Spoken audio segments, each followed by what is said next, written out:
yaitu telinga. Nah, di sini pergerakan rapatan dan renggangan ini tidak disertai oleh perpindahan partikel ya. Jadi partikel itu hanya bergerak secara osilasi di posisi dia, kemudian osilasi itu membentuk pola rapatan dan renggangan sehingga rapatan dan renggangan itu seolah-olah berpindah dari sumber ke penerima gelombang atau telinga ya. Jadi yang merambat di sini adalah energinya ya.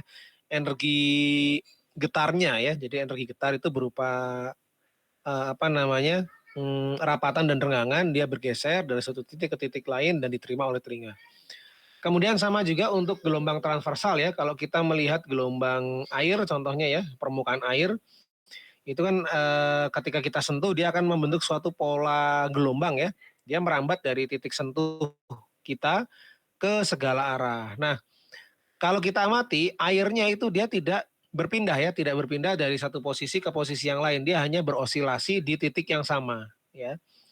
Jadi dia berosilasi itu artinya dia naik turun ya. Ada gerakan bolak-balik di sekitar titik seimbang sehingga menyebabkan si fluida tersebut atau air tersebut dia berosilasi. Jadi yang berpindah itu energi osilasinya ya dari titik tengah tadi, titik yang kita sentuh ke segala arah. Oke, nah nanti ke semua gelombang ini kita nyatakan dalam bentuk suatu persamaan yang kita sebut sebagai persamaan gelombang, di mana persamaan gelombang itu memiliki solusi yang berupa solusi persamaan gelombang atau fungsi gelombang ya. Fungsi gelombangnya baik itu longitudinal waves atau transversal waves itu keduanya sama ya berupa fungsi sinusoidal ya. Jadi bisa dinyatakan dalam bentuk bilangan kompleks atau kita bisa mengambil salah satunya ya, yaitu sinus atau kosinusnya. Nah itu bentuknya seperti ini ya, jadi ada K dikali X di mana K itu adalah konstanta propagasi, kemudian plus minus omega T, jadi plus minus itu bergantung arah rambatnya ya. Kalau dia apa mendekati sumber ininya plus ya, kalau dia menjauhi sumber maka tandanya kita ambil yang negatif. Ditambah fase awal ya, initial phase. Omega ini adalah frekuensi getar ya, frekuensi getar. Jadi omega rumusnya 2V dikali F ya, F itu adalah frekuensinya. Oke, nah sekarang ternyata ada juga gelombang yang merambat medium, di mana menggunakan mediumnya berupa medium lapisan bumi ya. Nah, gelombang yang merambat menggunakan medium lapisan bumi itu kita sebut sebagai gelombang seismik ya. Nah, gelombang seismik itu apa namanya juga sama ya, ada dua jenis ya, ada gelombang yang sifatnya longitudinal dan ada gelombang yang sifatnya transversal ya. Nah, gelombang longitudinal di dalam seismik kita sering sebut sebagai gelombang P ya atau pressure wave. P wave ya, P wave atau pressure wave. Kemudian ada juga gelombang S ya di yang melambat melalui lapisan bumi. Nah, S itu kita sebut sebagai shear ya, shear wave ya. Jadi dia eh, apa namanya si gerak partikelnya itu nanti berupa gerak osilasi yang berbentuk apa namanya lingkaran ya. Nanti kita akan buktikan itu melalui persamaan gelombangnya. Oke. Nah, ini apa namanya gelombang P dan gelombang S ini merambat di dalam lapisan bumi itu bisa disebabkan karena dua faktor ya. Faktor memang dari alam sumbernya, ada juga memang yang sumbernya itu kita buat ya. Jadi berupa sumber buatan ya seperti air gun atau dynamite gitu ya, yang sering digunakan sebagai sumber gelombang, dan kemudian nanti ini ditangkap oleh penerima yang ada di permukaan lapisan bumi ya, yaitu kita sebut sebagai receiver. Nah, apa namanya untuk yang apa gelombang yang sumbernya dari alam itu contohnya adalah gelombang pada gempa bumi ya. Nah, dia sumbernya adalah patahan, kemudian dari patahan tersebut menghasilkan getaran dan getaran ini merambat ke seluruh arah. Seluruh arah sehingga dia terciptalah suatu muka gelombang ya, gelombang. Muka gelombang ini dia merambat dari titik sumber atau yang kita sebut sebagai epicenter, dia merambat ke segala, berarti ada juga yang nyampe ke permukaan ya. Kemudian yang gelombang yang bikinan manusia, sumbernya adalah bukan sumber alami gitu ya. Nah, ini biasanya dimanfaatkan untuk eksplorasi sumber daya alam ya. Nah, yang sering digunakan adalah pemanfaatan gelombang ini untuk mengeksplorasi kandungan minyak dan gas yang ada di lapisan bumi ya ini. Nah, ini disebut sebagai metode seismik ya. Jadi metode seismik itu nanti kita akan pelajari berupa gelombang yang dibangkitkan oleh sumber buatan dari manusia gitu ya. Kemudian gelombangnya itu kita rekam dengan menggunakan receiver, kemudian nanti gelombangnya kita analisis ya. Hasil analisa gelombangnya itu nanti bisa menunjukkan sifat fisis dari lapisan bumi ya, apakah itu velocity-nya dari lapisan bumi, apakah itu suatu konstanta tertentu yang menunjukkan sifat fisis dari lapisan bumi. Nah, itu nanti kita bisa turunkan dari gelombang yang diterima oleh receiver atau penerima gelombangnya. Nah, ini contohnya di bawah ini ya, ini hasil rekaman data gelombang seismik ya yang sudah mengalami pengolahan lebih lanjut ya. Nah, di sini kita bisa lihat bentuk struktur di bawah permukaannya. Kita lihat di sini ada anticline. Kemudian selain ada anticline, kita juga bisa melihat adanya patahan ya atau sesar. Kemudian di sini muncul juga ada indikasi keberadaan fluida hidrokarbon dengan menunjukkan pola bright spot ya. Bright spot itu jadi hasil refleksinya itu strong ya di sini ya. Nah, itu. Nanti penyebab strong atau menguatnya suatu sinyal gelombang itu bisa kita kaitkan dengan lapisan ya. Laptop baru kedalam duduk sering injek-injek.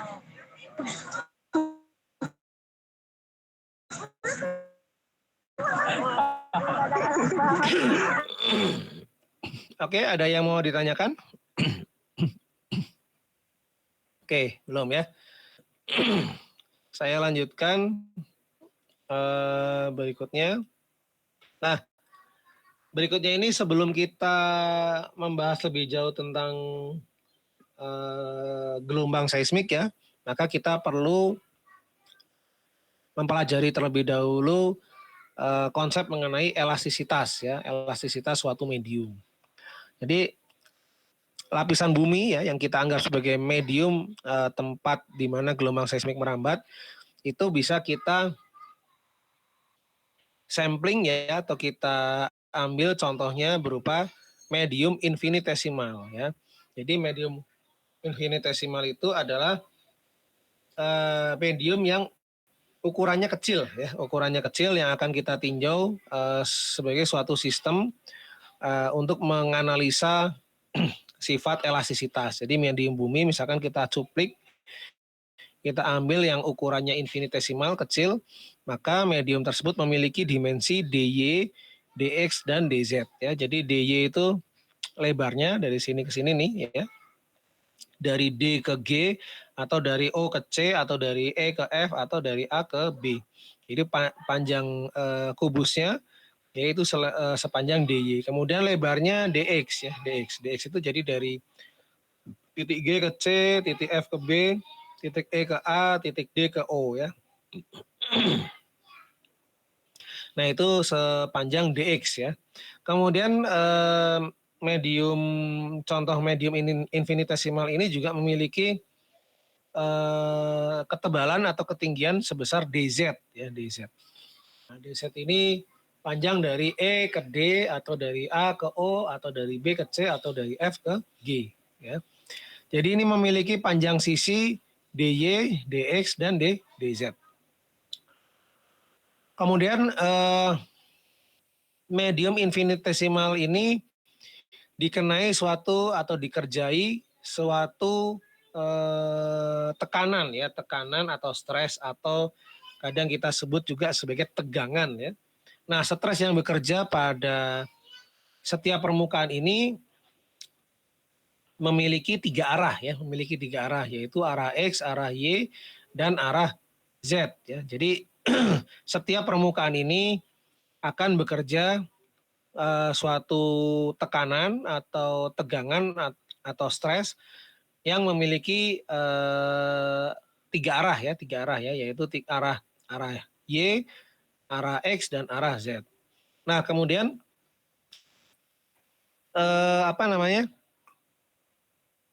stres ini secara matematis kita kasih simbol I dan J ya, sigma I J ya. Jadi indeks pertama I itu berkaitan dengan arah ya. Jadi kalau di sini kita lihat indeks pertama, nah ini X berarti arahnya X, kemudian ini Z, arahnya Z, kemudian ini ada Y, indeks pertamanya berarti arahnya Y ya. Nah, indeks pertama itu adalah arah dari stresnya. Kemudian indeks kedua J itu merupakan jenis permukaannya ya. Jadi kalau kita lihat di sini ada permukaan EABF ya. Nah, permukaan EABF ini permukaan apa? Permukaan EABF ini adalah permukaan Z ya. Loh, kenapa bisa Z? Jadi ini berdasarkan kesepakatan ya, arah atau vektor suatu permukaan itu kita ambil sumbu yang tegak lurus terhadap permukaan tersebut. Jadi kalau kita ditanya bagaimanakah vektor permukaan dari EABF atau bagaimanakah arah suatu permukaan EABF? Berarti arah permukaannya ke arah sumbu Z gitu ya. Nah, kemudian di sini contoh lain ya biar lebih bisa dipahami. Ada permukaan FBCG. Nah, kemanakah arah permukaan FBCG? Nanti arah permukaan FBCG itu arahnya ke sumbu Y. Jadi arah suatu permukaan itu ambil aja garis yang tegak lurus permukaan tersebut. Nah, itu menunjukkan arah. Kemudian ada lagi di sini ya, EFGD. Nah, kemanakah arah permukaan FGD? Itu jawabannya ke arah sumbu X ya.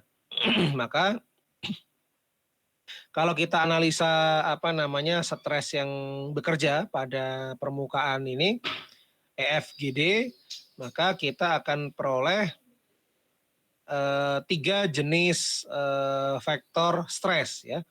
Yang pertama sigma ZX. Nah, berarti sigma ZX ini kita bacanya stres yang memiliki arah terhadap sumbu Z gitu ya. Kemudian dia bekerja pada bidang X. Loh, kenapa kok bidang X ya? Karena bidang EFGD ini arahnya tegak lurus terhadap sumbu X. Makanya di sini sigma ZX ya, di mana indeks keduanya menunjukkan jenis permukaannya. Kemudian berikutnya ada lagi yang ini nih. Nah, ini sigma YX. Nah, kenapa kita sebut sigma YX ya? Karena sigma ini atau stres ini dia memiliki arah ke arah sumbu Y ya. Kemudian dia bekerjanya di mana? Di permukaan FGD ya. Berarti permukaan FGD adalah permukaan X ya. Makanya di sini disimbolkan sigma YX gitu. Sama juga dengan yang ini ya. Sigma XX. Nah, ini kan arahnya sumbu X, dia bekerja pada bidang X juga ya, yaitu EFGD. Itu ya, nanti yang lainnya bisa kalian terapkan dengan cara yang sama.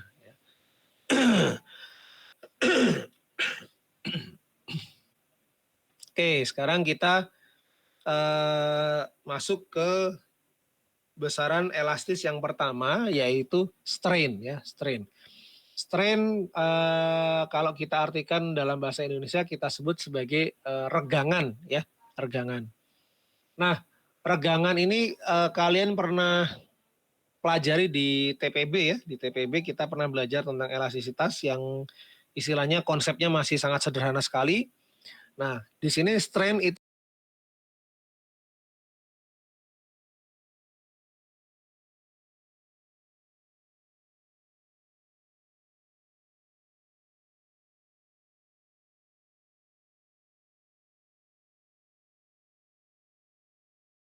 indeks, ada 2 indeks ya, ada indeks I, ada indeks J. Jadi kalau strain IJ itu artinya atau epsilon IJ artinya strain dengan arah I ya, arah perubahannya I dan dia bekerja pada permukaan J ya, sama dengan yang stres tadi ya, simbol stres. Kalau yang stres tadi cuma beda di simbol depannya saja yaitu sigma. Kalau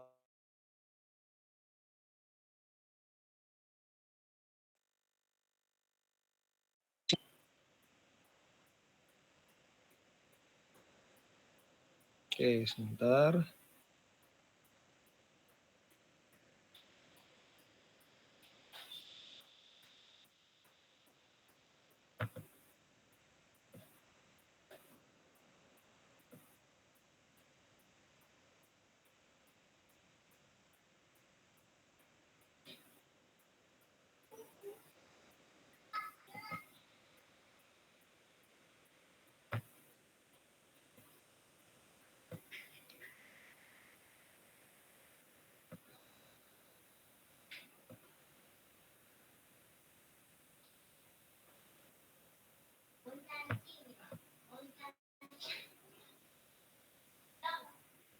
itu adalah perubahan dimensi ya, dalam hal ini panjang dari suatu benda karena pada benda tersebut dikenai stres ya, dikenai stres. Jadi penyebabnya suatu benda mengalami perubahan panjang atau mengalami perubahan bentuk, deformasi gitu ya, itu pasti ada stres yang bekerja gitu. Nggak mungkin tanpa stres kemudian dia tiba-tiba mengalami perubahan bentuk. Nah, oke, asumsinya di sini sudah ada stresnya ya, maka benda tersebut mengalami perubahan bentuk. Jadi bentuknya di sini kita ambil pada dua sumbu ini ya, kita ambil view-nya dari dua sumbu yaitu X dan Y ya. Nah, apa namanya, kalau kita melihatnya dari sumbu X dan Y maka akan terlihat bentuk seperti ini ya. Nah ini, jadi ketika dia bekerja suatu stres maka dia geser dulu ya, geser, jadi si kubusnya itu geser sejauh U yang searah sumbu X dan sejauh V yang searah sumbu Y ya. Kemudian selain bergeser, si kubus tersebut dia mengalami perubahan bentuk ya, peot jadi peot gini ya. Nah, yang satu ini, yang atasnya ini dia membentuk sudut delta 2, kemudian yang bawah dia membentuk sudut delta 1. Jadi yang tadinya kotak dia menjadi jajar genjang ya. Nah, seperti ini. Ini karena si bendanya mengalami deformasi ya. Jadi benda kalau dia mengalami dikenai stres gitu, dia akan mengalami perpindahan tempat dulu, itu yang pertama. Kemudian setelah mengalami perpindahan tempat, dia juga akan mengalami perubahan bentuk ya. Nah, perubahan bentuk direpresentasikan adanya sudut delta 1 dan delta 2 ya, sini. Jadi delta 2 itu adalah perubahan sisi ini terhadap apa ini namanya bentuk awal gitu ya, dari yang sisi tegaknya. Kemudian delta 1 itu adalah perubahan sudut yang dialami antara sisi yang bawah yang baru dengan sisi yang lama ya. Jadi yang horizontal dengan sisi yang miring. Itu delta 1. Nah, kita sekarang analisa strainnya satu persatu ya. Di sini ada titik Q ya, titik Q. Titik Q itu dia akan berubah posisi awalnya dari sini ke sini dulu ya, ke ujung sini ya. Kemudian berakhir di sini. Nah, inilah Q aksen. Titik P dia hanya berpindah posisi ya, dari P yang di sini pindah ke yang di sini. Kemudian titik S dia berpindah posisi dari titik sini ke sini ya, kemudian dia berpindah lagi posisi ke S aksen ya. Nah, titik Q dia mengalami perubahan panjang sebesar do U per do X dikali dx ya. Kemudian titik Q aksen mengalami perubahan tinggi sebesar do V per do X dikali dx. Nah, untuk yang bagian titik Q ini ya, karena dia awalnya berada di posisi horizontal, maka dia akan mengalami turunan parsial untuk variabel X ya, karena kan titik Q ini tadinya berada di sumbu horizontal. Jadi setiap perubahan dari suatu titik Q dia akan diturunkan secara parsial terhadap variabel X ya. Ini. Nah, sekarang titik S. Dia berada pada sisi vertikal, maka dia seluruh perubahan yang dialami oleh titik S dia akan didiferensialkan terhadap variabel Y ya. Makanya di sini pergeseran ke atas ya, perubahan posisi atau perubahan panjang secara vertikal kita tentukan dengan do V per do Y dikali dy. Kemudian arah horizontalnya, perubahan panjang arah horizontal dari titik S itu kita nyatakan dengan persamaan do U per do Y dikali dy. Jadi ini semacam apa namanya proses untuk mencari pertambahan panjang dengan menggunakan konsep deret Taylor ya. Jadi kita cari turunannya dulu, kemudian kita kali dengan deltanya ya. Ini kan prinsip yang ada di deret Taylor ya untuk ekspansi deret Taylor. Nah ini kalian bisa pelajari lagi mengenai konsep deret Taylor ya. Itu kan ada di, sepertinya di Geomat sudah dikasih ya. Di Geomat sudah dikasih. Oke ya, jadi alasannya itu ya kenapa yang titik Q ini dia didiferensialkan terhadap X. Karena posisi Q sebelumnya dia adalah posisi horizontal. Makanya segala perubahannya dia bergantung kepada variabel X. Ya.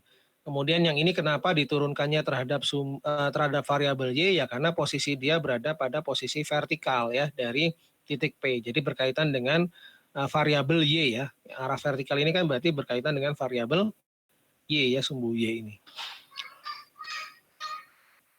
Oke, nah sekarang kita satu persatu lihat jenis-jenis strain ya. Yang pertama ada normal strain. Nah, definisi normal strain itu adalah perubahan panjang yang searah dengan panjang awalnya. Jadi misalkan nih, saya punya panjang sebesar dx gitu ya. Punya panjang sisi sebesar dx, kemudian dia mengalami perubahan panjang arah yang sejajar dengan panjang awal, yaitu arah dx, arah x ya. Berarti perubahan panjangnya di sini do u per do x dikali dx. Nah, definisi normal strain adalah perbandingan antara perubahan panjang dengan panjang awal ya, di mana perubahan panjang dan panjang awal itu memiliki arah yang sama. Itu yang kita sebut sebagai normal strain ya. Jadi ini adalah perbandingan antara perubahan panjang dengan panjang awal yang memiliki arah yang sama. Nah, kita analisa satu persatu dulu ya. Arah X berarti perubahan panjangnya do U, ini mungkin kurang jelas ya gambarnya. Nah, perubahan panjangnya do U per do X dikali dx ya. Nah ini panah yang ini. Ini perubahan panjangnya do U per do X dikali dx. Panjang awalnya berapa? Baik ini posisi PQ yang bawah maupun PQ yang atas tetap sama ya. Karena kan yang awal dia hanya bergeser ya. Maka panjang awalnya dx. Nah sekarang kita bandingkan. Normal strain adalah perbandingan pertambahan panjang dengan panjang awal. Berarti do U per do X dikali dx dibagi dx lagi. Ya. Jadi normal strain adalah perbandingan pertambahan panjang dengan panjang awal yang memiliki arah yang sama. Jadi kita bahas yang ini dulu ya, arah X. Nah pertambahan panjangnya do U per do X dikali dx. Kemudian panjang awalnya dx. Nah perbandingannya gimana? Berarti do U per do X dx dibagi dx ya. Atas bawah sama-sama terdapat dx ya. Atas bawah sama-sama terdapat dx. Berarti dx-nya bisa kita coret ya, bisa kita coret. Jadi dx yang ini kita coret, dx ini coret, maka tinggal bentuk persamaan do U per do X. Jadi epsilon XX itu sama dengan do U per do X. Kemudian untuk epsilon YY ya, berarti epsilon YY itu arah strainnya arah Y, kemudian dia bekerja pada permukaan Y juga ya, ada pada permukaan Y. Nah, berarti arahnya ke sana ya, arah Y ya. Panjang awalnya DY. Kemudian perubahan panjangnya do V, yang ini ya, do V per do Y dikali DY. Nah, berapakah normal strainnya? Berarti kan perbandingan antara pertambahan panjang dan panjang awal yang memiliki arah yang sama ya. Jadi do V per do Y dikali DY dibagi DY. Jadi DY-nya sama-sama hilang ya atas bawah. Maka menyisakan do V per do Y. Nah, ini ya.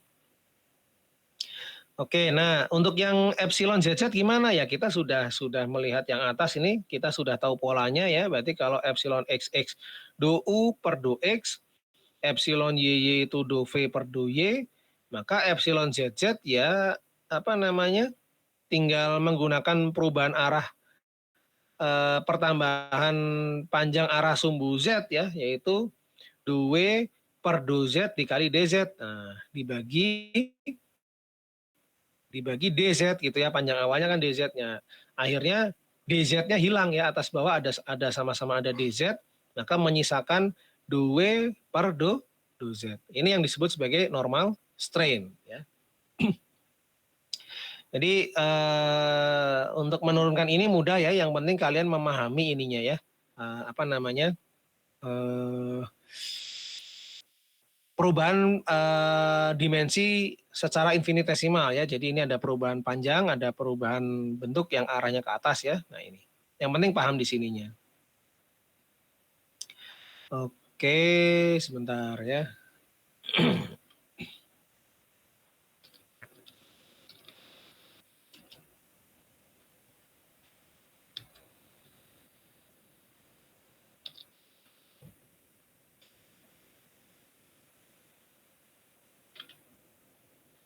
Sebentar saya coba cari gambar dulu ya yang kira-kira bisa menjelaskan.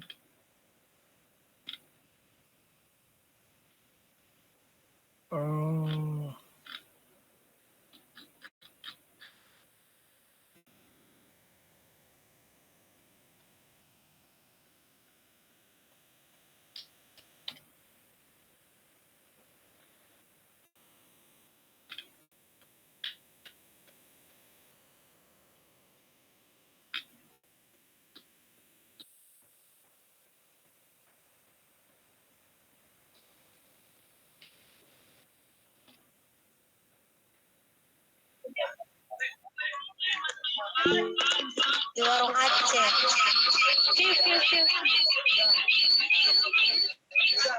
Ini ya. Nah ini tadi kita punya medium infinitesimal ya. Nah itu berbentuk kotak ya atau kubus, di mana kotak ini punya panjang rusuk dx, dy dan dz ya. Nah kemudian ketika bekerja suatu stres ya atau tekanan pada medium ini, maka dia akan mengalami pergeseran dan deformasi ya. Nah pergeseran dan deformasi itu bentuknya seperti ini ya, mencong seperti ini. Nah ini ya. Dia selain bergeser, dia akan mengalami perubahan bentuk yang bentuknya miring seperti ini ya. Nah bentuk miring seperti ini kalau kita analisa dengan menggunakan tadi ya strain dan stress, maka cara lebih mudahnya kita mengamati pada salah satu bidang aja dulu ya. Jadi ini saya tutup dulu ya, stop presenting, kemudian saya kembali ke ini. Nah tadi kan bentuknya 3 dimensi ya, perubahan bentuknya atau deformasinya. Nah itu kita sulit membayangkan atau kita sulit menganalisa kalau kita langsung menggunakan koordinat 3 dimensi. Tapi ada cara termudah di sini untuk memudahkan kita menganalisa, yaitu dengan cara melihat satu persatu dari setiap bidang ya. Jadi kita pakai bidang XY dulu. Nah kita lihat bidang XY, nah hasil proyeksi dari deformasi tadi itu kalau kita lihat pada bidang XY itu bentuknya seperti ini gitu ya. Nah jadi ini cara yang mudah untuk kita menganalisa strain yang terjadi pada benda ketika dia mengalami deformasi saat stres bekerja pada benda tersebut gitu. Ya, jadi sekali lagi perubahannya atau deformasinya tetap secara 3 dimensi, tapi untuk menganalisanya kita bisa menggunakan proyeksinya pada salah satu bidang saja. Jadi bidang XY kita akan memperoleh hasil proyeksi dari deformasinya berupa seperti ini gitu ya. Nah, dari sini kalau kita sudah bisa melihat pola deformasinya, kita bisa menganalisa tiap jenis-jenis strain ya. Jadi kita normal strain tadi kita sudah turunkan, yaitu untuk yang epsilon XX, epsilon YY, dan epsilon ZZ. Kemudian ada lagi shear strain ya. Shear strain itu adalah strain geser ya atau regangan geser, di mana di sini dihitungnya adalah jumlah sudut ya. Jadi jumlah sudut antara delta 1 ditambah delta 2. Itu yang kita sebut sebagai shear strain ya. Nah, kita kalau melihat di sini ada epsilon XY atau epsilon YX. Jadi kalau untuk shear strain itu yang penting indeksnya sama. Jadi dia bisa dibolak-balik ya. Jadi epsilon XY jadi di sini sama dengan epsilon YX. Yang bawah juga sama, epsilon YZ sama dengan epsilon ZY. Yang bawahnya lagi epsilon XZ sama dengan epsilon ZX. Ya. Nah ini. Nah maksudnya apa nih epsilon XY? Berarti dia strain yang terjadi pada arah X gitu ya, strain yang terjadi pada arah X, tapi dia bekerja pada bidang Y, berarti arah deformasinya tegak lurus terhadap arah bidangnya ya, tegak lurus terhadap arah bidangnya. Nah kita lihat di sini, definisi ini kita kita tuliskan bahwa epsilon XY atau epsilon YX itu adalah penjumlahan total dari delta 1 dan delta 2. Itu definisi ya, definisi. Jadi delta 1 ditambah delta 2 itu adalah epsilon XY atau epsilon YX. Kenapa? Karena ya ini, misalkan kita gunakan epsilon XY ya, epsilon XY berarti epsilon arahnya X yang bekerja pada bidang Y. Berarti epsilonnya perubahan panjangnya dia arah horizontal ya. Perubahan panjangnya arah horizontal. Dia bekerja pada bidang Y, berarti bidang yang atas, SR ya, pada bidang SR. Gitu. Nah, sekarang sama juga dengan yang epsilon YX ya.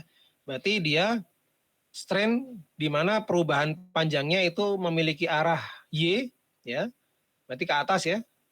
Perubahan panjangnya memiliki arah Y berarti ke atas, kemudian dia bekerja pada bidang X, berarti bidang X yang mana? Yang ini ya, RQ ya, RQ itu adalah bidang X. Gitu. Kenapa ini bidang X ya? Karena kan tegak lurus terhadap sumbu X ya. Tadi sudah dijelaskan di awal bahwa definisi bidang itu arah bidang, arah permukaan itu adalah kita ambil yang tegak lurus, sumbu yang tegak lurus terhadap bidang tersebut. Gitu. Oke, nah ini baik epsilon XY maupun epsilon YX itu adalah penjumlahan sudut dari delta 1 ditambah delta 2. Delta 1 itu apa? Delta 1 itu adalah sudut yang dibentuk antara yang sisi miring ini dengan sisi horizontal ya. Nah, tangan delta 1 itu sama dengan komponen vertikal dibagi komponen horizontal. Komponen vertikalnya apa? Do V per do X dikali dx, kemudian dibagi komponen horizontal. Komponen horizontalnya adalah dx, berarti do V per do X dikali dx dibagi dx. Dx-nya sama-sama ada ya di atas ya, di bagian pembilang maupun penyebut, maka dx-nya bisa kita coret, maka tinggal do V per do X. Jadi tangan dari delta 1 itu adalah do V per do X. Kemudian berikutnya kita hitung yang tangan delta 2. Tangan delta 2 itu adalah sisi tegak, berarti sisi tegaknya ini ya. Do U per do Y dikali DY gitu. Dibagi sisi yang di bawah sudut ya, atau sisi mendatarnya. Berarti sisi di bawah sudut ini adalah DY. Berarti do U per do Y dikali DY dibagi DY gitu ya. Nah, DY-nya bisa kita coret ya karena ada komponen atas dan bawah. Maka kita peroleh tangan delta 2 sama dengan do U per do Y. Nah, di sini karena mediumnya itu suatu medium yang sifatnya infinitesimal atau kecil gitu ya, maka delta 1 maupun delta 2 itu merupakan sudut yang kecil ya, sudut kecil. Jadi kalau sudut kecil itu berlaku sifat ini. Nah, ini untuk sudut-sudut yang kecil ya, misalkan sudutnya alfa, alfanya itu sangat kecil di bawah 5 derajat gitu ya. Maka tangan alfa sama dengan Y per X, dan tangan alfa itu mendekati nilai alfanya ya, di mana nilai alfa ini berupa nilai radian ya, bukan derajat ya, radian. Jadi untuk sudut yang kecil maka tangan dari suatu sudut sama dengan nilai dari sudut itu sendiri ya. Sama dengan sin juga ya, sinnya itu mendekati nilai sudut, sin dari suatu sudut mendekati nilai sudutnya itu sendiri ya. Ini hanya berlaku untuk yang small angle atau sudut-sudut yang kecil ya. Nah, selain ini, pendekatan ini ternyata ada pendekatan lain juga. Jadi untuk sudut yang kecil, tangan alfanya itu mendekati sinus alfa ya. Nah, kita kembali ke sini, berarti di sini tadi tangan delta 1 bisa kita anggap sebagai delta 1 ya. Kemudian di sini tangan delta 2 bisa kita anggap sebagai delta 2. Nah, sekarang kalau delta 1 ditambah delta 2 ya berarti tinggal dijumlahkan saja hasil yang tadi ya. Delta 1 sama dengan do V per do X, kemudian delta 2 adalah do U per do Y, ya kita jumlahkan. Jadi do V per do X ditambah do U per do Y. Oke, kemudian berikutnya ada epsilon YZ. Nah, ini epsilon YZ sama ya dengan nilai epsilon ZY-nya, kebalikannya sama ya. Nah, kemudian bagaimana menurunkannya? Nah, kita melihat polanya aja. Di sini kalau ininya V bawahnya X, kalau ininya U bawahnya Y. Jadi saling silang ya. Yang U variabel X-nya di bawahnya V, yang V variabel X-nya di bawahnya gitu ya. Jadi harusnya kan U itu kan arahnya sumbu X ya. Ternyata X-nya di bawahnya V, dan V itu kan harusnya arah vertikal kan, berarti berkaitan dengan variabel Y, ternyata Y-nya di bawah U ya. Jadi ini saling berkebalikan ya. Jadi do V per do X ditambah do U per do Y. Sekarang kalau YZ ya berarti do W ya. Do W itu Z-nya berarti otomatis di bawahnya punya Y-nya, berarti do Y. Ditambah do V. V itu Y-nya berarti di bawahnya do Z. Gitu. Nah sama juga untuk yang XZ dan ZX ya. Berarti ini do U per do Z gitu ya. Kemudian do W per do X. Jadi do U ditambah do Z ditambah, do U per do Z ditambah do W per do X ya. Nah ini saling di bagian bawahnya itu saling berkebalikan ya. Jadi itu ya, paham ya maksud saya berkebalikan itu artinya kalau V di sini kan tadi pergeseran arah Y ya, tapi di bawahnya do V ini adalah do X. Di bawahnya do U adalah do Y. Jadi kebalikannya. Padahal U itu adalah arah pergeseran arah sumbu X ya, tapi di bawahnya variabel Y. Nah, ini cara mencari shear strain ya, shear strain. Jadi penjumlahan dari sudut. Jadi kalau misalkan yang YZ ya kita ambil aja contoh misalkan ini Y-nya, ini kita ganti X, ini kita ganti jadi Z ya, kita ganti jadi Z. Jadi sama do 1 ditambah delta 1 ditambah delta 2 ya. Kita cari tangannya nanti kita dapat ini. Do W per do Y ditambah do V per do Z ya. Itu shear strain ya, shear strain. Kemudian ada yang lain juga, ada yang kita sebut sebagai rotasi ya. Rotasi itu adalah besarnya selisih ya, selisih antara delta 1 dengan delta 2. Jadi ini bisa nggak ya kalau dicoret-coret? Oh, berarti harus di full screen dulu nih kayaknya. Oke, ini kalian di tempat kalian terlihat full screen-nya nggak?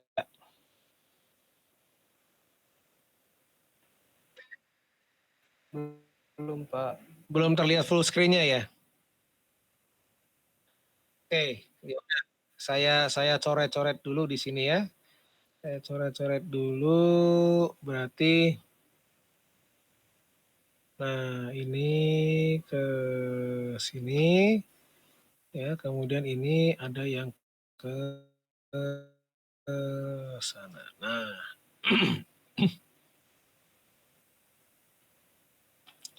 ini adalah theta ya. Oke. Coba saya escape.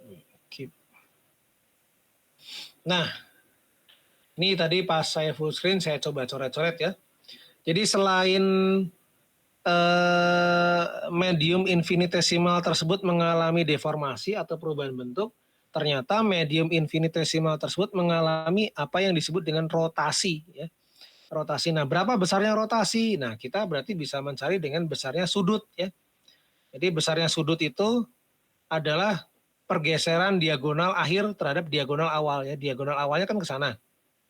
Kemudian diagonal akhirnya ke sana. Nah, berarti kan nggak sejajar dengan diagonal awal ya. Dia membentuk sudut apit antara diagonal yang baru dengan diagonal yang lama. Nah, besarnya sudut apit ini berapa? Kita bisa cari dengan mencari selisih. selisih antara delta 1 dan delta 2 gitu ya. Jadi delta 1 dan delta 2 itu adalah besarnya rotasi ya. Jadi besarnya selisih antara delta 1 dan delta 2 itu adalah besarnya sudut rotasi atau theta. Nah, rotasi itu arahnya kemana? Rotasi itu arahnya tegak lurus bidang ya. Jadi kalau kalian mengamati bidang yang ada di depan ini, ada X, ada Y, ya, ada sumbu X, ada sumbu Y, maka ini kita sebut bidang XY gitu ya. Maka arah rotasi dari diagonal ini adalah tegak lurus bidangnya. Nah, berarti dalam hal ini apa? Z ya. Berarti di sini disebut sebagai theta Z ya, theta Z atau rotasi arah sumbu Z ya. Jadi rotasi itu arahnya tegak lurus terhadap bidang rotasinya gitu ya, tegak lurus terhadap bidang rotasinya. Nah, di sini bidang rotasinya apa? Bidang rotasinya ya X dan Y ya, berarti bidang XY ya. Nah, yang tegak lurus bidang XY berarti sumbu apa? Sumbu Z. Berarti ini tetanya arah Z atau kita sebut sebagai theta Z. Nah, itu nanti kita akan pelajari ya di slide berikutnya. Kesimpulannya setiap bidang nanti punya sudut rotasi ya. Jadi ini theta Z, nanti kita bisa juga cari theta X, kemudian kita juga bisa cari theta Y ya. Oke, ini yang tadi sifat ini. Nah, ini yang berikutnya ya. Jadi ketika suatu benda mengalami dikerjai suatu stres atau tekanan atau tegangan, maka benda tersebut akan mengalami transformasi dan dilatasi ya. Nah, dilatasinya itu bisa kita tuliskan dalam bentuk perubahan volume ya, perubahan volume. Terus transformasinya bisa kita nyatakan dalam bentuk vektor rotasi ya. Jadi secara sederhananya ketika suatu medium dikenai stres, maka medium tersebut akan mengkerut gitu ya, akan mengalami perubahan volume. Selain mengalami perubahan volume, benda tersebut atau medium tersebut akan mengalami perubahan bentuk. Jadi itu yang dialami oleh benda ketika dia diberi tekanan ya, baik itu tekanannya bersifat normal ataupun tekanan geser. Ya. Jadi dia akan mengalami perubahan volume dan mengalami perubahan bentuk. Oke, nah tadi kita bicara mengenai rotasi ya. Nah di sini ada theta X, theta Z tadi ya. Theta Z tadi kita sudah bahas di slide yang ini. Nah ini theta Z itu adalah selisih antara delta 1 dengan delta 2. Delta 1-nya apa? Do V per do X. Delta 2-nya apa? Do U per do Y. Selisihnya ya berarti do V dibagi do X dikurang do U dibagi do Y. Nah, cara mencari theta yang lain gimana? Theta Y, theta X itu gimana cara mencarinya? Ya kita amati saja yang ini. Ya, yang theta Z tadi yang kita sudah ketemu. Ya, kita amatinya seperti apa? Nah, kita lihat di sini. Ini sama, saling bersilang ya, bersilang. Jadi di bawahnya V adalah variabel X, di bawahnya U variabel Y. Nah, sekarang kalau theta Y, berarti kan dibentuk antara X dan Z ya. Berarti kalau atasnya U, bawahnya Z. Kalau atasnya Z atau W, bawahnya X. Kebalikannya. Nah, ini bentuk ini sebenarnya mirip dengan shear strain ya. Mirip dengan shear strain. Tadi shear strain kan ini kan.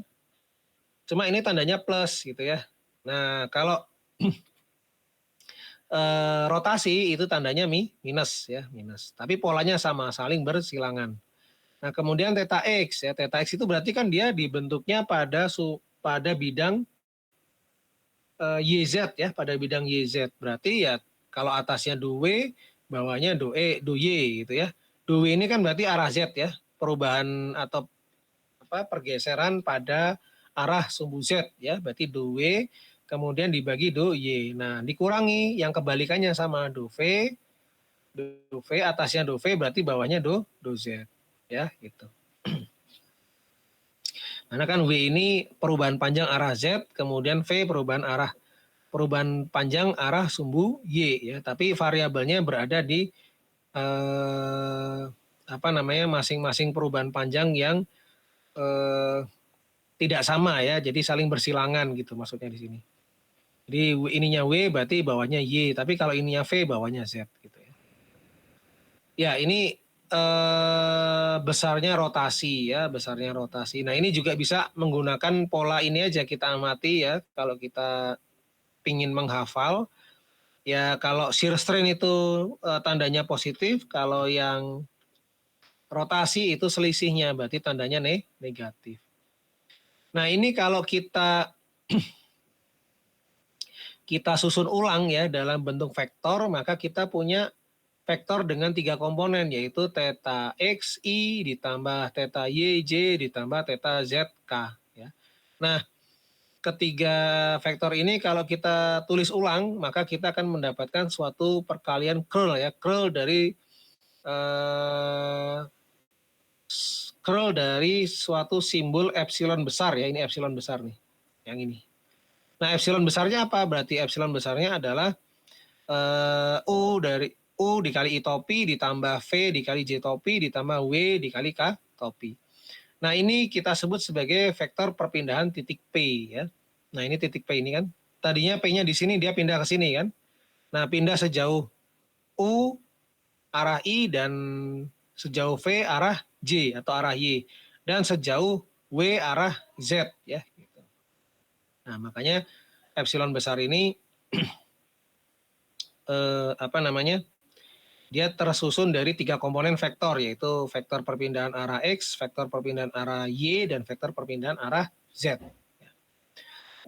Ini untuk yang rotasi ya, jadi rotasi sekali lagi bisa kita tuliskan dalam bentuk vektor. Di sini ada theta XI, ada theta YJ, ditambah theta ZK, kemudian ini bisa kita tulis ulang dalam bentuk curl ya, curl dari epsilon besar ya. Curl itu berarti ini ya, del cross ya, del cross. Ini sepertinya di geomat juga sudah dikasih ya. Ada curl, ada divergensi. Nah, yang divergensi yang ini ya. Nah, nanti ini kita bahas juga di sini. Nah, sekarang kita mau melihat pertambahan volume. Jadi pertambahan volume itu bisa kita dekati dengan persamaan ini ya. Epsilon XX ditambah epsilon YY ditambah epsilon ZZ dalam kurung gitu ya. DX, DY, DZ dikali DX, DY, DZ. Ini dari mana? Nah, sekarang kita cari penurunannya ada di bawahnya. Ya. Jadi V sama dengan volume ya. V itu volume, volume sama dengan panjang rusuk X dikali panjang rusuk Y dikali panjang rusuk Z, atau kita tuliskan X dikali Y dikali Z ya.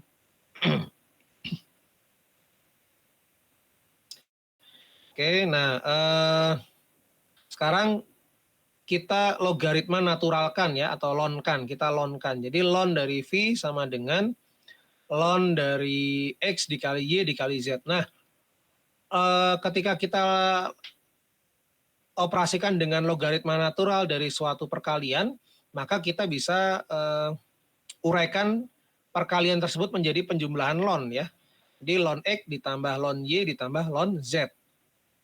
Nah sekarang kalau sebelah kirinya ini delta, kita kasih delta gitu ya, berarti delta ln V, maka yang sebelah kanannya pun sama, jadi delta ln V sama dengan delta ln X ditambah delta ln V sama dengan delta ln X ditambah delta ln Y ditambah delta ln Z. Gitu. Nah delta ln V kalau nilainya kecil, itu kita bisa dekati dengan delta V per V gitu ya. Delta V per V sama dengan, sama yang lainnya, berarti yang delta ln itu kita jadikan pembagian ya, berarti ini delta X per X ditambah delta Y per Y ditambah delta Z per Z. Nah terus kita juga sebelumnya sudah mempelajari perbandingan antara perubahan panjang suatu medium dibandingkan dengan panjang awal medium, di mana perubahan panjang dan panjang awalnya itu memiliki arah yang sama. Nah ini kita sebut sebagai normal strain ya. Kan ini perubahan panjangnya searah dengan panjang awal kan, ada delta X dibagi X, ada delta Y dibagi Y, kemudian ada delta Z dibagi Z. Nah ini adalah perubahan panjang yang searah dengan panjang awalnya. Maka ini kita bisa ganti dengan simbol normal strain ya, artinya di sini kita bisa ganti epsilon XX, yang belakang ini epsilon YY, kemudian ditambah epsilon ZZ. Nah kalau kita mau mencari delta V-nya ya tinggal ini epsilon XX, epsilon ditambah epsilon YY, ditambah epsilon ZZ, ini kita kurung, kita kali dengan volume. Ya. Nah kalau mediumnya ini, medium infinitesimal atau yang kecil tadi, yang ukurannya apa? DY, DX, DZ, maka volume ini adalah perkalian dari DX, DY, dan DZ. Jadi epsilon XX ditambah epsilon YY ditambah epsilon ZZ dalam kurung gitu ya, dikali dengan DX, DY, DZ. Jadi DX, DY, DZ itu adalah volume totalnya ya.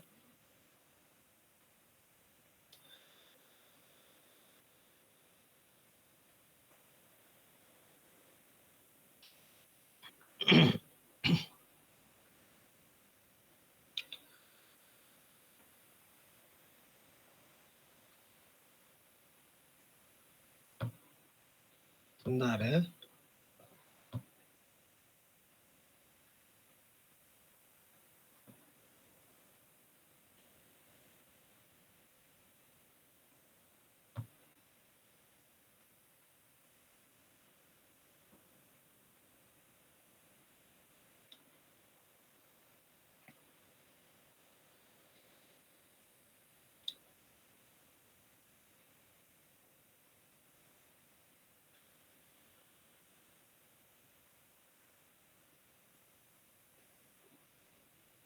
Oke, ya. Ini tadi ya, jadi pertambahan volume atau delta V itu adalah perkalian dari penjumlahan ini ya, epsilon XX ditambah epsilon YY ditambah epsilon ZZ dalam kurung gitu ya, dikali DX, DY, DZ. Oke, itu delta V. Kalau kita tetap mau menggunakan perbandingan ya, perubahan volume dibagi volume awal, maka kita hanya menuliskannya epsilon XX ditambah epsilon YY ditambah epsilon ZZ.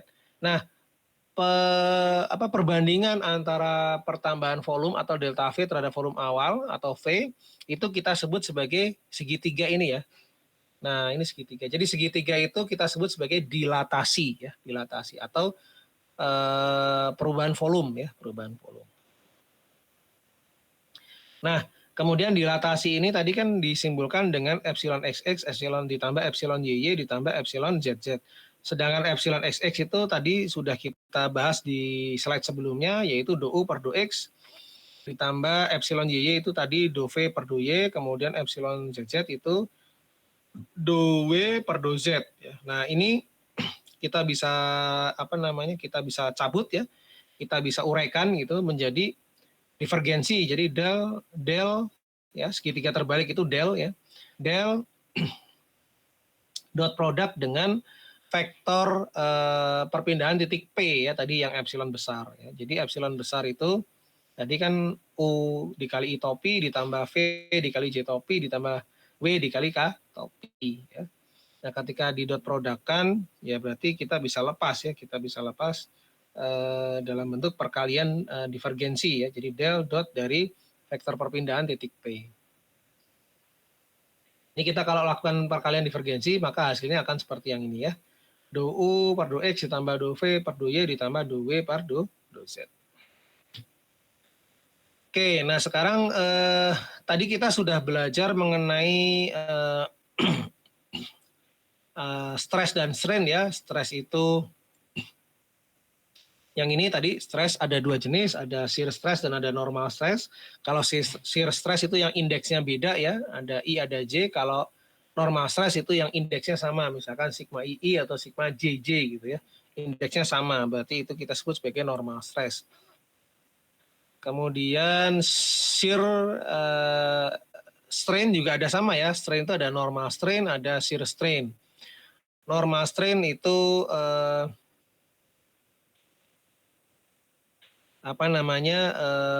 perubahan panjang searah dengan bidangnya. Kemudian kalau shear strain itu perubahan panjang yang tegak lurus terhadap arah bidangnya gitu ya. Nah, terus kita juga sudah bahas mengenai rotasi dan dilatasi ya.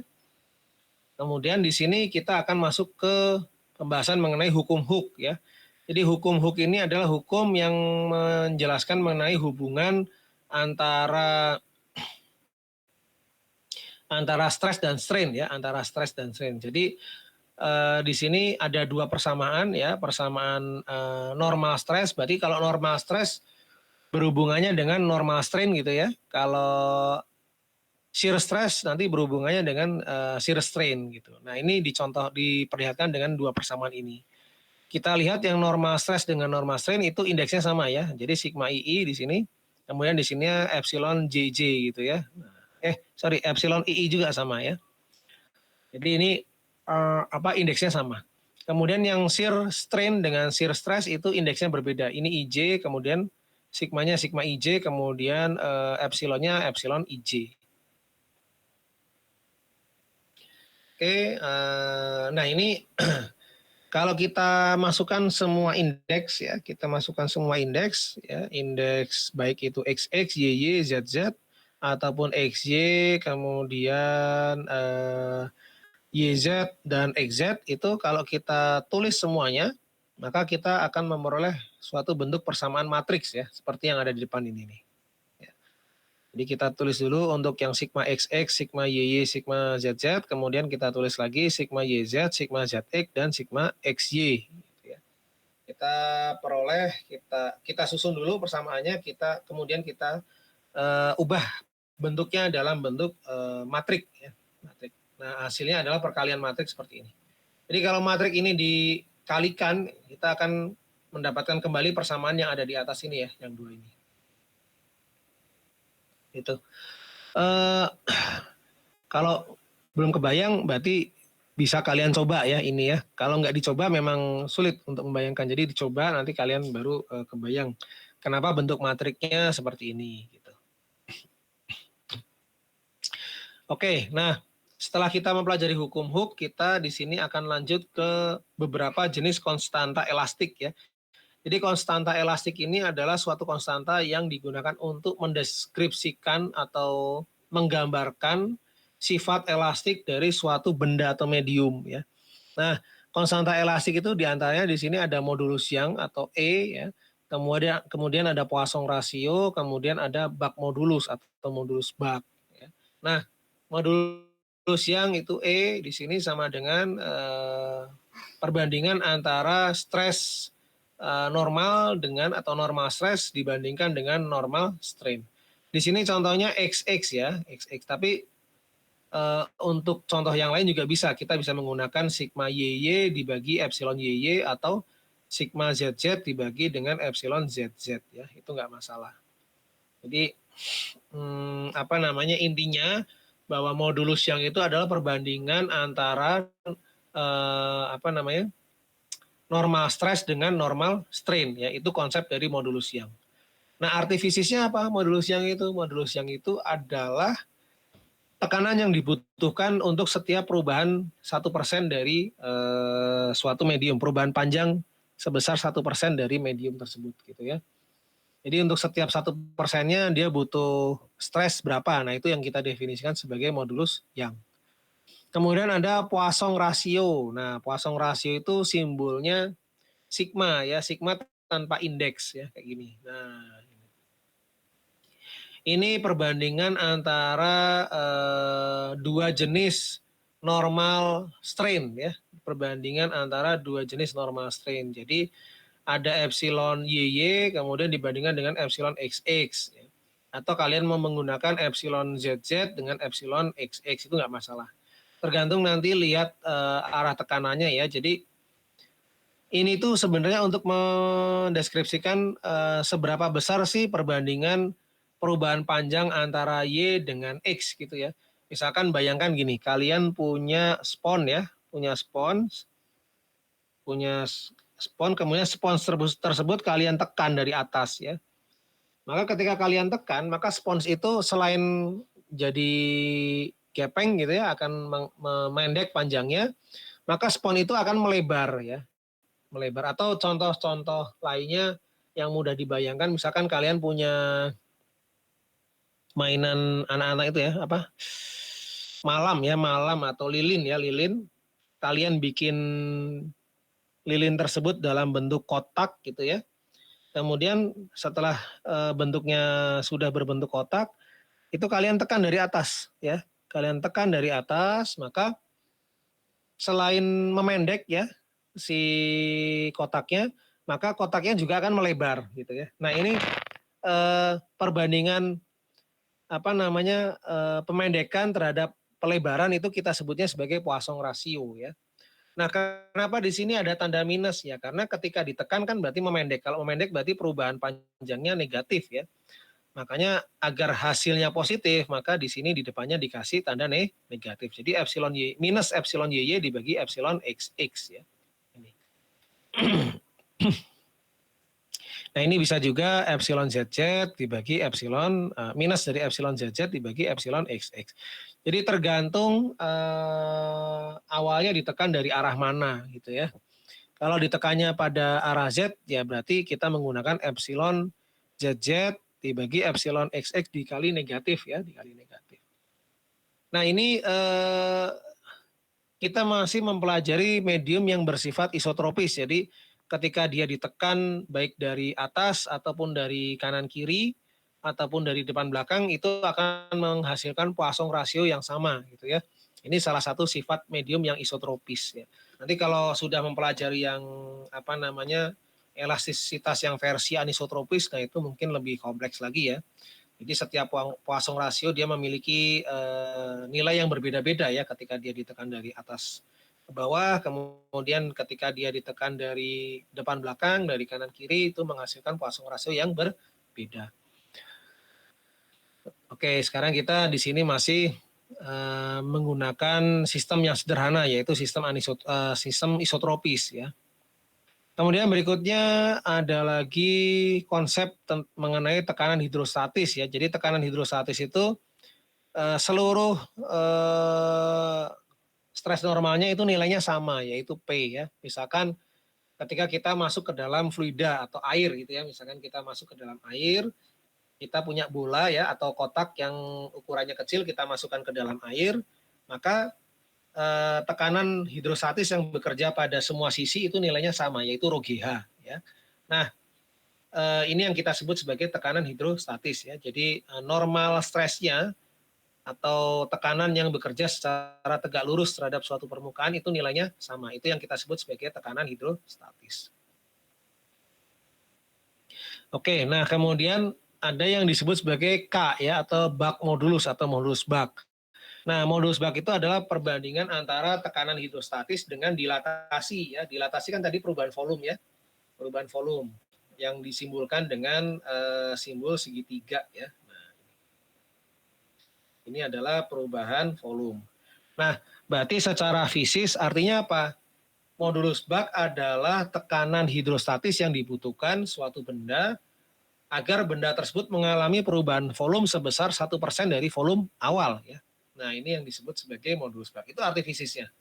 Kalau secara matematis ya perbandingan antara tekanan hidrostatis dibagi dengan dilatasi ya atau segitiga ini. Dikasih tanda minus. Kenapa minus? Ya karena ketika suatu benda dikasih tekanan hidrostatis, maka volumenya pasti akan mengkerut ya. Mengkerut itu artinya akan berkurang volumenya. Berarti kalau volumenya berkurang kan volume akhir dikurangi volume awal akan memiliki nilai yang negatif ya. Sehingga untuk menghilangkan hasil negatif itu perlu kita tempelkan tanda minus di depan ini. Jadi nanti negatif dikali negatif akan menghasilkan nilai modulus Bak yang positif ya. Jadi tetap hasilnya positif seperti Poisson ratio ini ya. Ini.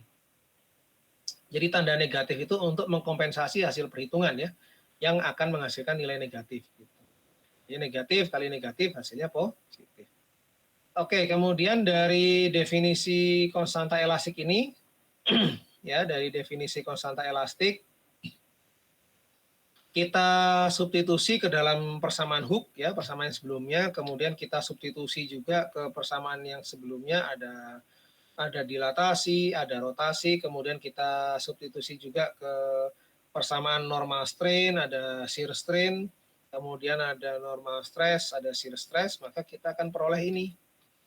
Nah, kita akan memperoleh persamaan-persamaan konstanta elastik ya yang bergantung nilainya pada konstanta-konstanta yang lainnya. Jadi misalkan modulus yang hubungannya terhadap shear modulus dengan lambda seperti apa? Seperti ini ya. Kemudian modulus Bak hubungannya dengan lambda dan modulus geser atau mu seperti apa? Nah, ini bisa kita bikin tabel ya. Ini bisa kita bikin tabel. Tabelnya seperti ini ya. Jadi ini konstanta elastisnya, kemudian di sini konstanta elastis lain yang mempengaruhi besarnya konstanta elastis yang ini.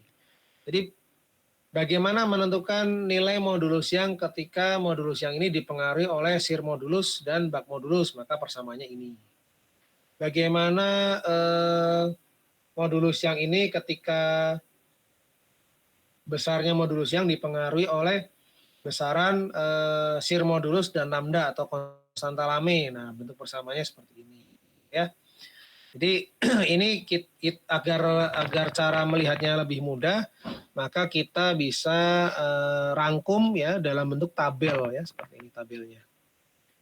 Nah, ini cara bacanya tadi seperti itu ya. Jadi kalau kita mau melihat hubungan, ini yang kayak V ini Poisson ratio ya. Ini simbol lain dari Poisson ratio. Jadi Poisson ratio itu selain simbolnya sigma, bisa juga dituliskan dalam simbol kayak V ini ya. Kayak huruf V tapi V kecil dan dia miring ya, miring. Bagaimana hubungan Poisson ratio terhadap shear modulus dan Bak modulus? Nah, bentuk persamaannya ini. Bagaimana hubungan Poisson ratio terhadap modulus yang dan shear modulus? Nah, bentuk persamaannya ini. Ya. Nah, ini hubungan konstanta elastik yang kita tampilkan dalam bentuk tabel ya, agar lebih mudah melihatnya. Oke, kemudian ini konstanta elastik. Sekarang kita masuk ke persamaan gelombang. Nah, kita di sini akan menurunkan ya persamaan gelombang seismik gitu, untuk membuktikan bahwa memang benar di dalam medium bumi itu bisa muncul suatu gelombang yang kita sebut sebagai gelombang seismik. Langkah pertama adalah kita menganalisa stres yang bekerja pada beberapa bidang ya. Dalam hal ini kita ambil contoh dua bidang yang arahnya sama, yaitu bidang EFGD ya, EFGD dan bidang ABCO. Berarti ABCO di belakangnya ya, ABCO. Sebentar.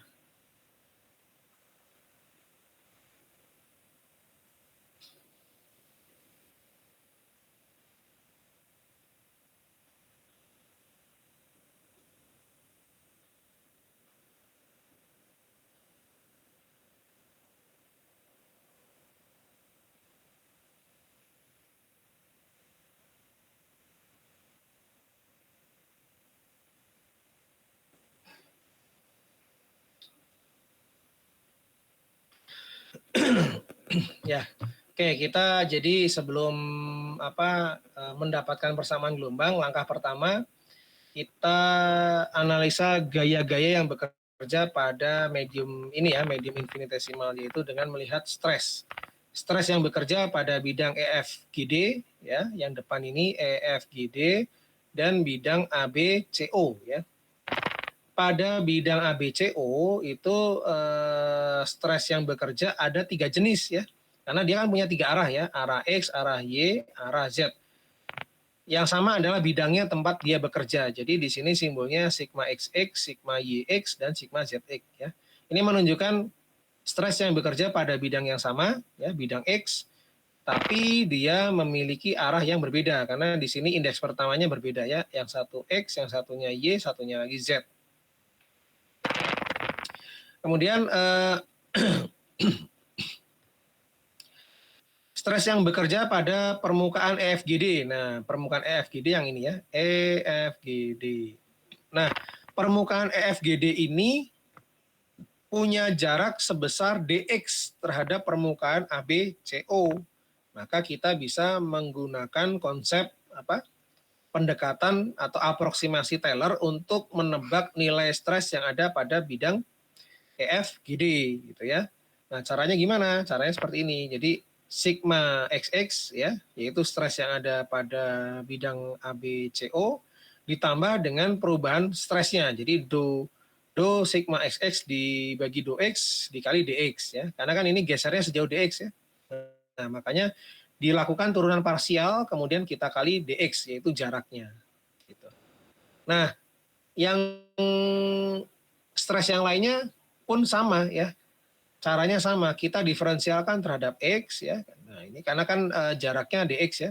Kita diferensialkan terhadap X jadi sigma YX ditambah do sigma YX dibagi do X gitu ya. Dikali dx gitu. Nah, ini turunan parsialnya. Kemudian sigma ZX ditambah do sigma ZX dibagi do X dikali dx ya itu. Jadi untuk mencari nilai stres yang bekerja pada bidang EFGD yang punya jarak sejauh dx, kita gunakan konsep aproksimasi Taylor ya, aproksimasi Taylor. Nah, jadi stres yang ada di bidang ABCO ditambah delta ininya ya, delta stresnya yaitu do sigma ini, do sigmanya dibagi do X dikali dx. Jadi ini pertambahan dari stresnya. Oke. Nah, konsep ini dari mana? Konsep ini dari aproksimasi Taylor ya. Nah, sekarang kita sudah dapat nih stres pada permukaan EFGD, kemudian kita juga sudah dapat stres pada permukaan ABCO, maka resultan tekanan atau resultan stresnya bisa kita selisihkan ya, kita selisihkan. Berarti yang X dikurangi yang X, yang Y kurangi yang Y gitu ya, yang Z kurangi yang Z. Maka kalau kita kurangi maka resultannya tinggal ini ya. Berarti do sigma XX dibagi do X dikali DX. Kemudian arah Y-nya berarti tinggal do sigma YX dibagi do X dikali DX. Kemudian arah Z-nya do sigma ZX dibagi do X dikali DX. Jadi itu resultan dari stresnya ya. Resultan artinya diselisihkan. Karena kan kalau stres ini berarti kan dia yang satunya menekan ke dalam, yang dari sini menekan ke dalam sini gitu ya. Jadi saling berlawanan intinya ya. Jadi antara stres pada permukaan EFGD dengan permukaan ABCO itu dia saling berlawanan. Maka kita bisa cari resultan stresnya dengan cara mengurangkan.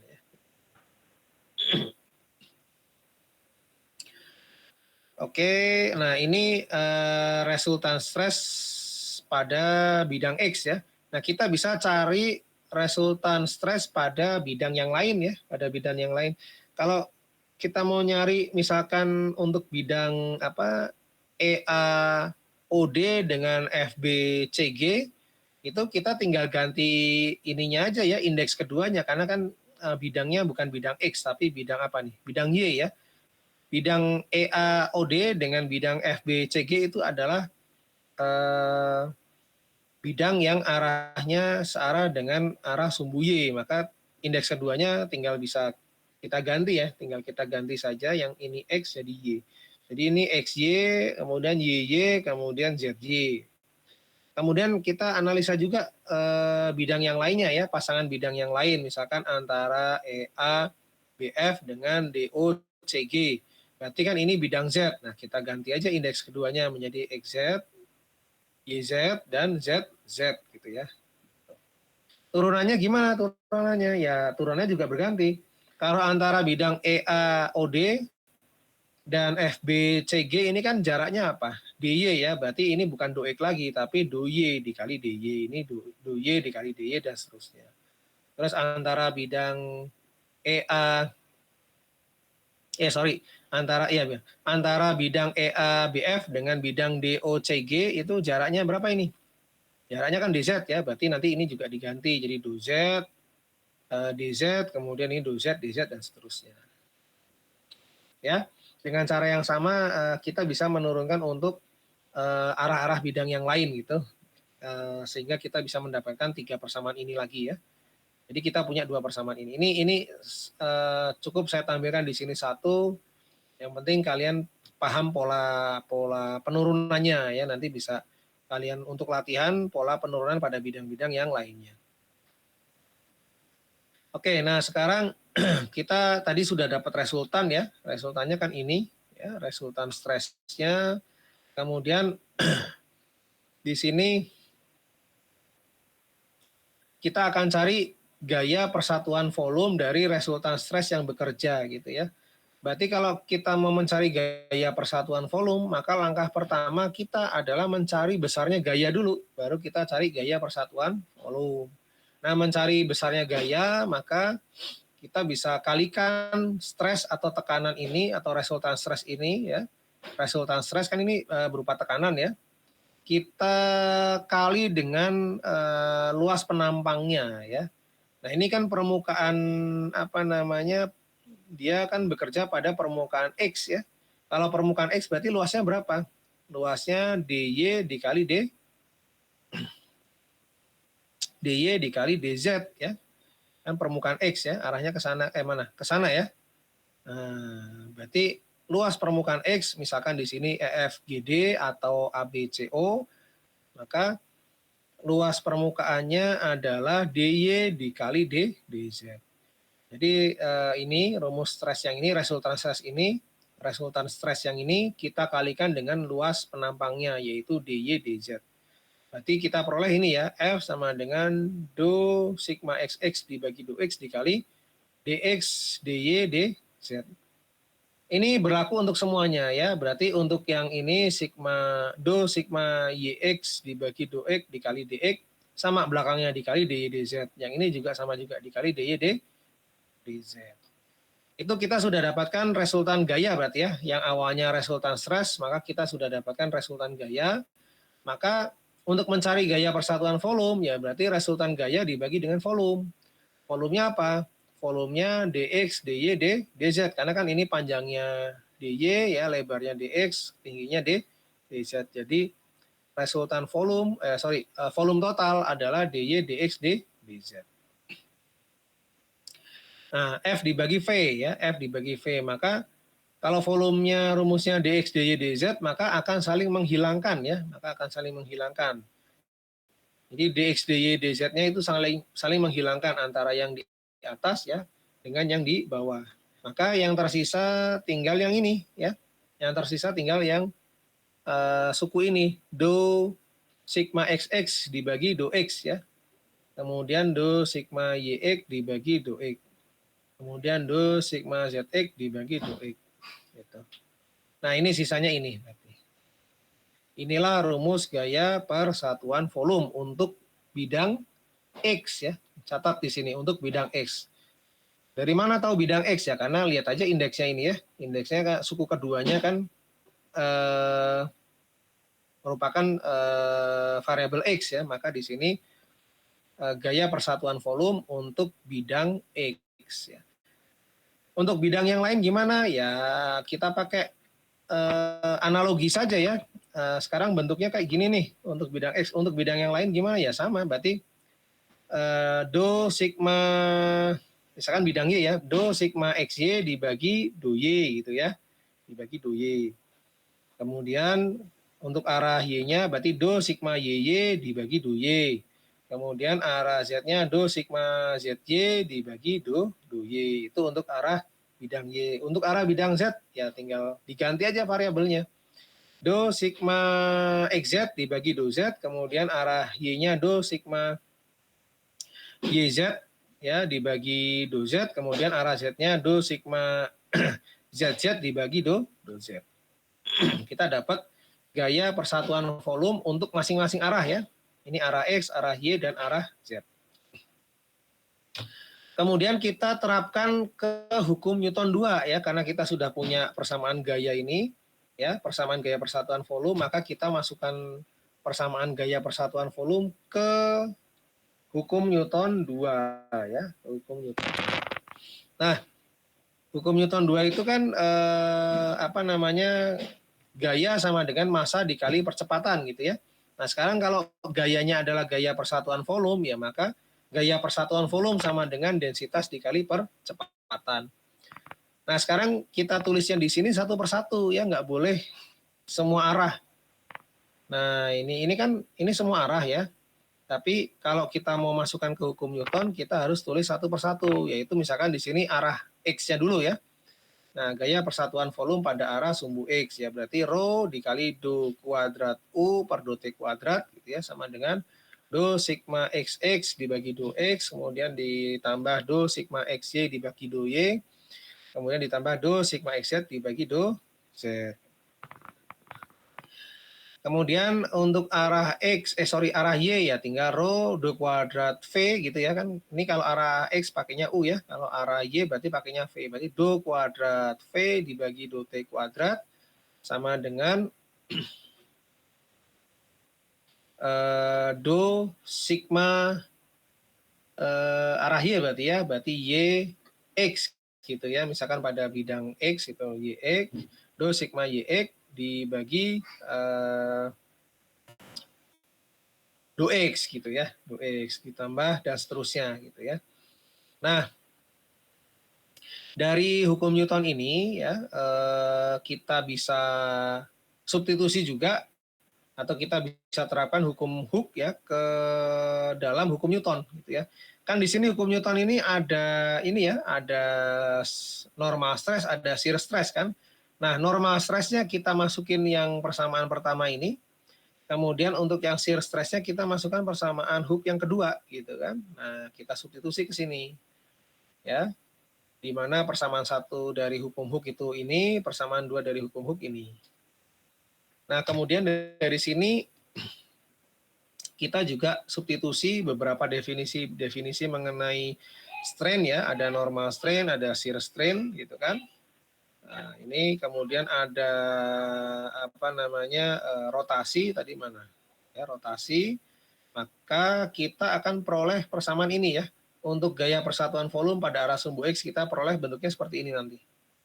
Nah, ya, kemudian untuk arah sumbu Y ya tinggal kita ganti aja U-nya jadi V ya. Nah, jadi ini. Untuk arah sumbu X kita ganti menjadi W gitu ya. Nah, ini semuanya kita jumlahkan ya. Kita jumlahkan baik arah U, V, dan W, tapi kita jumlahkan secara vektor ya, secara vektor. Nah, oke. Di sini sebelum dijumlahkan, oh ya ada yang terlewat ya. Sebelum dijumlahkan di sini kita diferensialkan dulu terhadap masing-masing variabel ya. Jadi untuk U kita diferensialkan terhadap X, kemudian untuk Y atau V kita diferensialkan terhadap Y, kemudian untuk W kita diferensialkan terhadap Z. Nah, setelah kita diferensialkan untuk masing-masing variabel, baru kita jumlahkan ya. Nah, ini ralat ya, jumlahkannya bukan dalam bentuk vektor, tapi penjumlahan skalar biasa ya. Kita jumlahkan, nah, setelah kita jumlahkan, maka kita akan peroleh persamaan yang ini ya. Nah, yang ini nih. Oke, kita peroleh persamaan yang ini. Nah, kita tahu tadi ya, bahwa do U per do X ditambah do V per do Y ditambah do W per do Z ini adalah dilatasi kan ya. Ini saya mundur sedikit ya. Nah, tadi dilatasi. Nah, ini ya. Dilatasi itu do U per do X ditambah do V per do Y ditambah do W per do Z. Itu dilatasi, maka ini bisa kita ganti menjadi dilatasi ya. Yang ini kita ganti jadi dilatasi, yang ini kita ganti jadi dilatasi. Kemudian kita buka kurungnya ini ya. Jadi lambda dikali ini yang ada dilatasinya atau yang ada segitiganya ditambah mu dikali yang ada segitiganya. Nah, segitiga ini bisa kita keluarkan ya. Bisa kita keluarkan, maka yang punya konstanta mu yang ada konstanta mu di depannya bisa kita jumlahkan. Maka kita dapat persamaan ini. Nah, ini rho dikali do kuadrat dilatasi dibagi do T kuadrat sama dengan dalam kurung gitu ya. Lambda atau konstanta Lame ditambah 2 dikali modulus geser atau shear modulus atau mu ya, kurung tutup, dikali dengan del kuadrat dari delta. Jadi segitiga terbalik ini adalah del kuadrat ya, del kuadrat kita sebut del ya. Nah, karena dikuadratkan maka disebutnya sebagai del kuadrat. Del kuadrat dari delta. Nah, ini persamaan ini yang kita peroleh ini mirip sekali dengan persamaan gelombang ya, di mana persamaan gelombang di depan del kuadratnya ini adalah seperkecepatan ya, atau nilai kecepatannya, nilai kecepatan kuadrat. Maka kita bisa dapatkan bahwa kecepatan gelombang seismik untuk gelombang P itu adalah ini ya, akar dari lambda ditambah 2 mu dibagi rho. Gitu.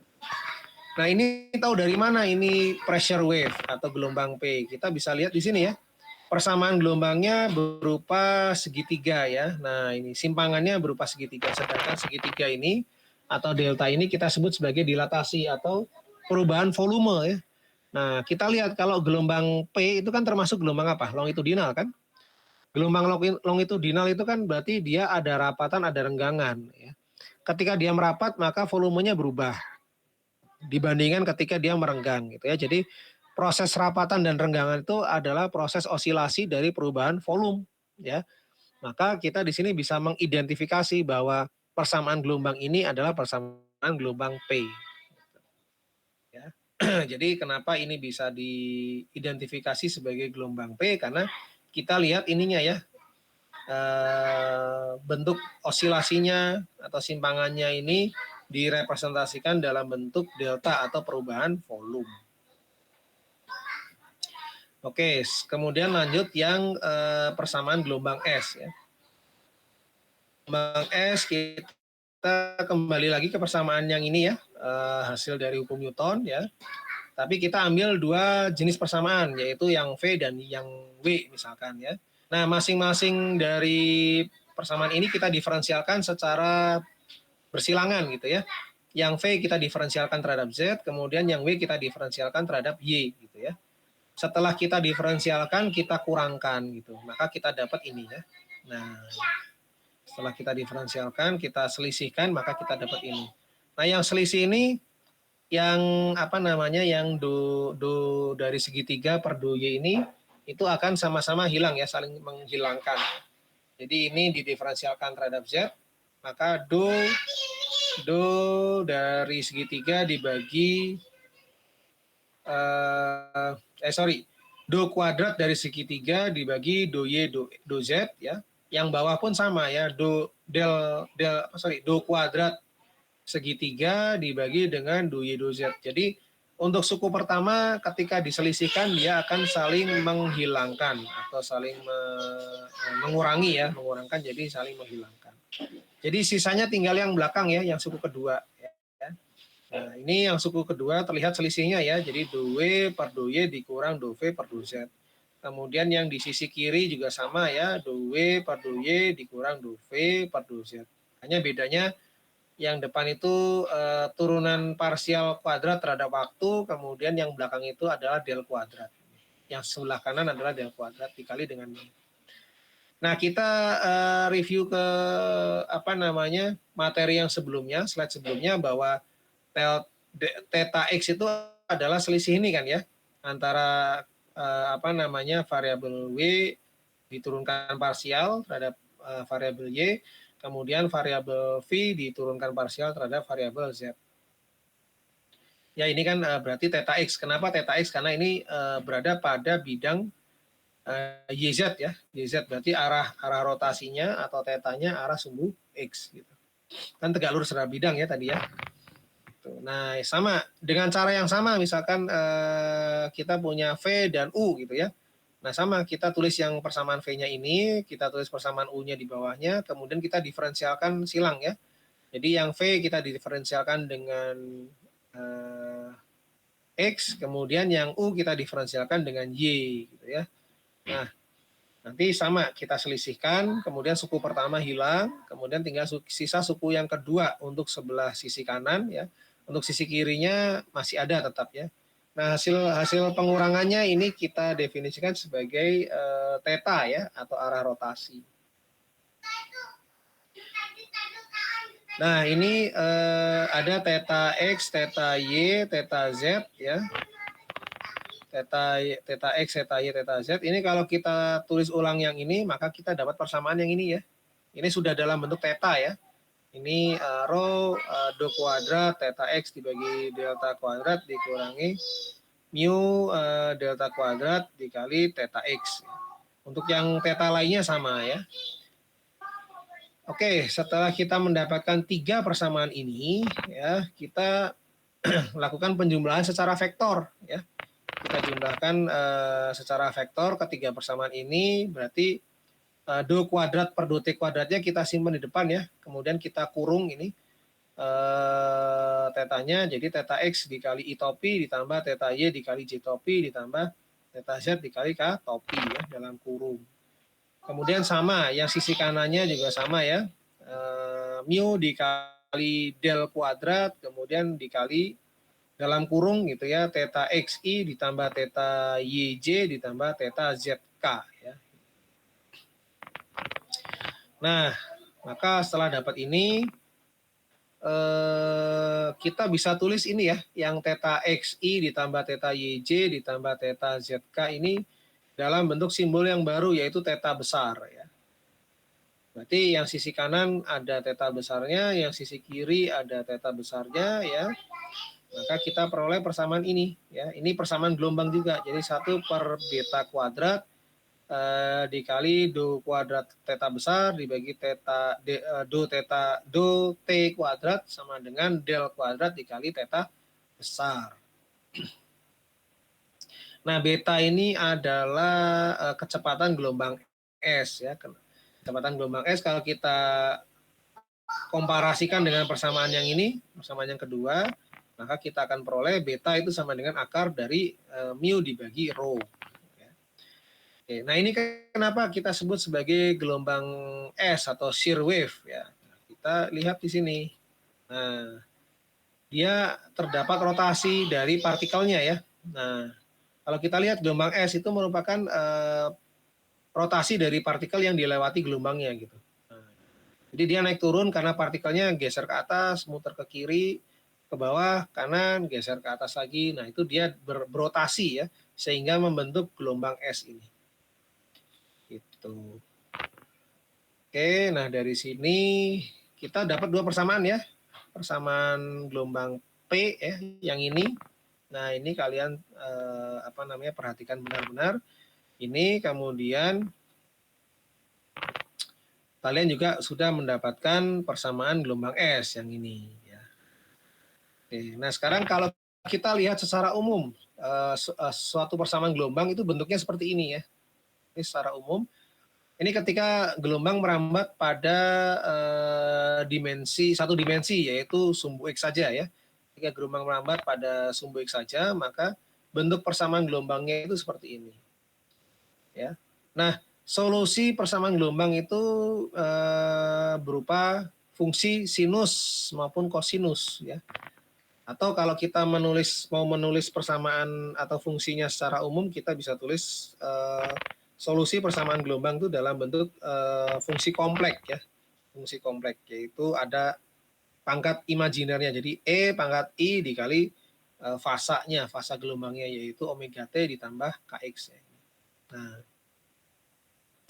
ini persamaan gelombang ya, ini solusinya, jadi bisa dituliskan dalam bentuk kosinus atau sinus, atau kalau mau ditulis dalam persamaan yang lebih umum atau fungsi yang lebih umum yaitu fungsi bilangan kompleks ya.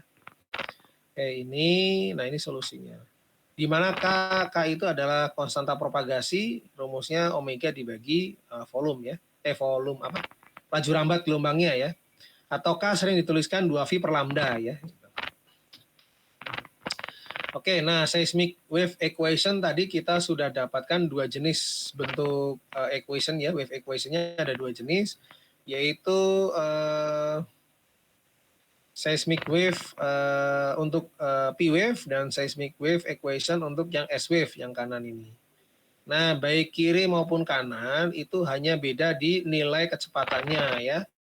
Kecepatannya di sini kita lihat lebih besar yang untuk gelombang P ya. Jadi gelombang P ini memiliki laju rambat gelombang yang lebih tinggi dibandingkan yang gelombang S ya, yang ini. Nah, kalau solusinya gimana? Solusinya sama saja, mau gelombang P, mau gelombang S, solusinya dalam bentuk bilangan kompleks ya, seperti ini. E pangkat I dalam kurung Kx min omega T. Nah, sekarang bagaimana kalau suatu gelombang tersusun dari amplitudo dengan frekuensi yang berbeda-beda? Kan biasanya kita gelombang itu memiliki spektrum amplitude ya, artinya dalam satu gelombang dia memiliki kandungan frekuensi yang tidak hanya satu gitu ya, ada banyak. Maka ya solusi finalnya merupakan solusi superposisi ya, dijumlahkan secara keseluruhan untuk masing-masing fungsi gelombangnya pada frekuensi tertentu gitu ya. Makanya di sini K, X, omega min omega T. Nah, di sini K dan omeganya itu mulai dari berapa sampai berapa. Jadi solusi totalnya adalah superposisi ya. Kemudian ini deskripsi singkatnya ya mengenai propagasi gelombang elastik. Itu ada gelombang P ya, gelombang P berarti dia mediumnya mengalami rapatan renggangan ya, karena tadi yang berosilasi gelombang P itu kan volumenya ya, volumenya dia berosilasi. Jadi maka muncul apa yang disebut dengan zona-zona kompresi dan ekstensi ya di sini atau relaksasi. Kemudian kalau untuk gelombang S bentuknya seperti ini ya. Jadi arah getarnya itu vertikal dan tegak lurus terhadap arah rambat. Ini arah rambat horizontal. Nah, gelombang S itu untuk yang di permukaan ada dua jenis ya. Ada gelombang relay, ada gelombang loft ya. Jadi kalau relay itu arah getarnya vertikal, kalau loft itu arah getarnya horizontal ya, arah getarnya horizontal. Tapi keduanya tetap memiliki jenis yang sama, yaitu transversal wave ya, transverse wave atau arah getarnya tegak lurus terhadap arah rambat ya. Ya. Kalian amati saja ini, relay dia arah getarnya ke atas vertikal, arah rambatnya horizontal, tetap tegak lurus ya. Kalian amati yang loft, walaupun dia horizontal ya, arah getarnya, tapi dia tetap saling tegak lurus terhadap arah rambatnya. Gitu. Kemudian ada juga gelombang body ya. Gelombang body itu adalah gelombang yang merambat di dalam medium ya. Kalau ini kan di permukaan ya. Kalau gelombang body itu berarti dia di dalam permukaan. Nah, gelombang yang di dalam permukaan itu jenisnya ada dua ya, ada SH dan SV.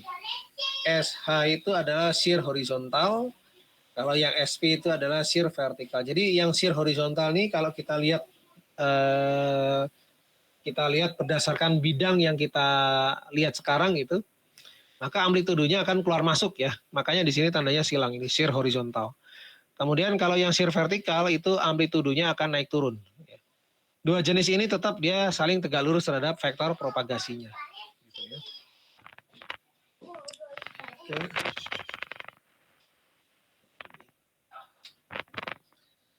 Oke, nah ini kita sudah sampai di bagian terakhir dari slide ya, materi tentang elastisitas dan persamaan gelombang.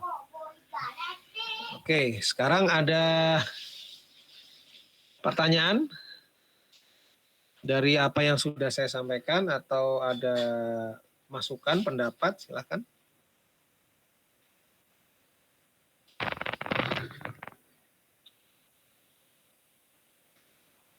Sambil saya istirahat dulu ya, capek habis ngomong panjang soalnya.